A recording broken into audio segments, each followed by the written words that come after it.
معزز سامعین، سچر کمیٹی کی رپورٹ یہ بتاتی ہے کہ 3 سے 4% لوگ پڑھے لکھے ہیں مسلمانوں میں،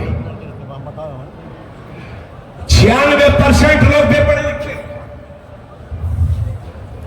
سن لیجیے اپنی حالت۔ آج سے 1 دہائی پہلے ایک کمیٹی ترتیب دی گئی تھی، اس کمیٹی کا نام سچر رکھا گیا تھا، سچر کمیٹی۔ اس کمیٹی نے جو گورنمنٹ آف انڈیا کو رپورٹ پیش کی تھی وہ یہ تھی کہ مسلمانوں میں 96% لوگ بے پڑھے لکھے ہیں، صرف 3-4% لوگ پڑھے لکھے ہیں۔ جس قوم میں 96% لوگ بے پڑھے لکھے ہوں گے اور صرف 3-4% لوگ پڑھے لکھے ہوں گے، اس قوم کا یہ حشر نہیں ہوگا تو اور کیا ہوگا؟ آج ہمارے بچوں کو دیکھو، 50-50 ہزار روپے کے موبائل لے کر گھوم رہے ہیں، کانوں میں لیڈ لگی ہوئی ہے، طرح طرح کے بالوں میں کلر کروا رکھے ہیں، میاں موٹر سائیکل پر بیٹھے ہیں اور منہ میں گٹکے دبائے ہیں۔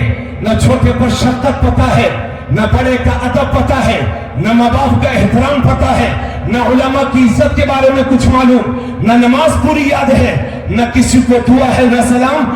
وضع میں تم ہو نصارا تو تمدن میں حدود۔ یہ مسلمان ہیں جنہیں دیکھ کے شرمائے یہود۔ اس لیے اپنے بھائی کے تاریخی جملے نوٹ کرو، اگر اس ملک میں اپنی آنے والی نسل کو عزت کے ساتھ دیکھنا چاہتے ہو اور ایک باوقار قوم کی حیثیت سے ہندوستان میں جینا رہنا چاہتے ہو تو خدا را کپڑے پرانے پہن لو مگر اپنے بچوں کو جاہل نہ رہنے دو، روکھی سوکھی روٹیاں کھا لو مگر اپنے بچوں کو جاہل نہ رہنے دو۔ یاد رہے ہم اس نبی کے ماننے والے ہیں کہ جن پر پہلی وحی اتری تو اللہ نے فرمایا اقرأ بسم ربک الذی خلق خلق الانسان من علق اقرأ وربک الاکرم الذی علم بالقلم۔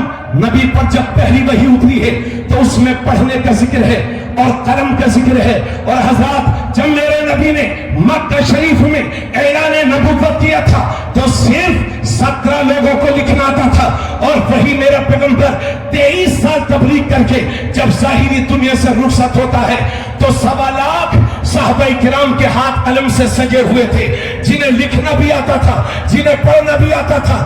اس لیے آپ کا بھائی آپ سے عرض کرتا ہے، اگر اس ملک میں عزت کے ساتھ جینا چاہتے ہو، باوقار قوم کی حیثیت سے رہنا چاہتے ہو تو اپنی حیثیت سے پڑھ کر کے اپنے بچوں کو پڑھاؤ لکھاؤ۔ اور یاد رکھیے زمانے پر وہی قومیں حکومتیں کرتی ہیں کہ جن کے بچوں کے ہاتھ قلم سے سجے ہوتے ہیں۔ اپنے بچوں کو اسکولوں میں بھیجیے، اپنے بچوں کو یونیورسٹیز میں بھیجیے، مگر یاد رہے اپنے بچوں کو قرآن ضرور پڑھائیے، چونکہ دنیا کے سارے سبجیکٹس، دنیا کی ساری کتابیں ڈگری ہولڈر بناتی ہیں لیکن قرآن بہترین انسان بناتا ہے۔